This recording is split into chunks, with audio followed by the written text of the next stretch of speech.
क्या आपको पता है पुनर्जागरण का मतलब क्या है? आपने बहुत बार सोचा होगा, नहीं सुना होगा कि पुनर्जन्म हो गया है, मूवी में देखा होगा, अपने बड़े बुजुर्ग से बात सुनी होगी कि फलाना लोगों का पुनर्जन्म होता था पहले। तो क्या आपने कभी सोचा कि पुनर्जागरण का मतलब और आशय क्या हो सकता है? देखिए, पुनर्जागरण, रिनेसांस, इसका जो मतलब बुक्स में है, किताबों में है, उस चीज को बताते हैं। फिर मैं क्या फील करता हूँ वो आपको बताऊंगा। बुक्स वगैरह में यही कही जाती है कि पुनर्जागरण का मतलब यही होता है, पुनर्जीवित हो जाना। पुनर्जीवित होने का आशय है नई सभ्यताओं का, पुरानी परंपराओं का, पुरानी बीती हुई चीजों का फिर से दोबारा आपके सामने आ जाना। यही पुनर्जन्म है, पुनर्जागरण है। बुक्स में ये चीजें कही गई है।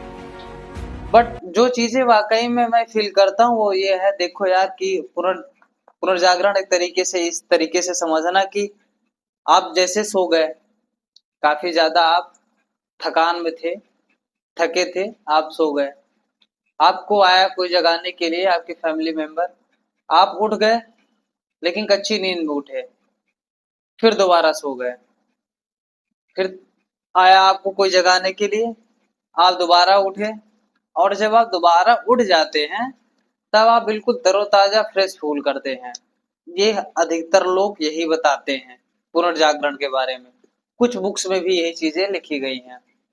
अब आती है मोहित पांडे की बात में, हालांकि मैं क्या सोचता हूँ।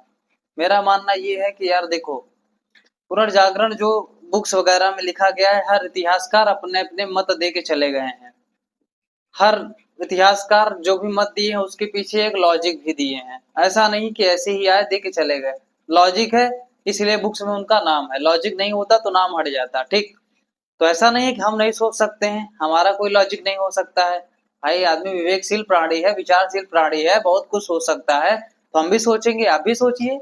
देखिए, पुनर्जागरण का जो आशय ये निकाला जा सकता है, जब आप मध्यकालीन वर्ल्ड और प्राचीन वर्ल्ड, प्राचीन विश्व के बारे में जब आप पढ़ेंगे, मध्यकालीन विश्व के बारे में जब आप पढ़ेंगे, तो आपको चीजें ये पता चलेंगी कि जो पुनर्जागरण को इतना ज्यादा हवा बना दिया गया, क्या है, पुनर्जागरण से चीजें बहुत सारी बदल गई, बहुत कुछ हो गया, मशीनों की खोज हो गई, नए मनुष्य की खोज हो गई, वैज्ञानिक चेतना का विकास हो गया, बहुत सारी चीजें आपको सुनने को मिलती हैं।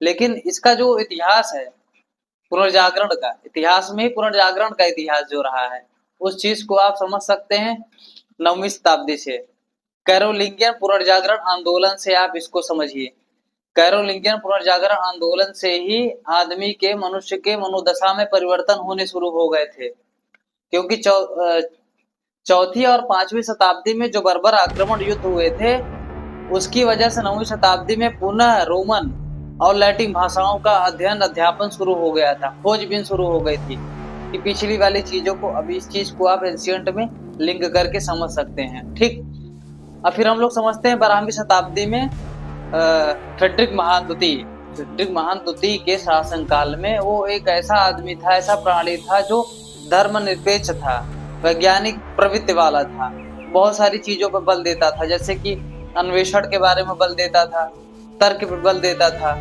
तो वहां से ये चीजें शुरू हो गई। हम लोग कहाँ पढ़ रहे हैं कि 1350 ईस्वी से पुनर्जागरण की शुरुआत होती है, ऐसा तो है ही नहीं।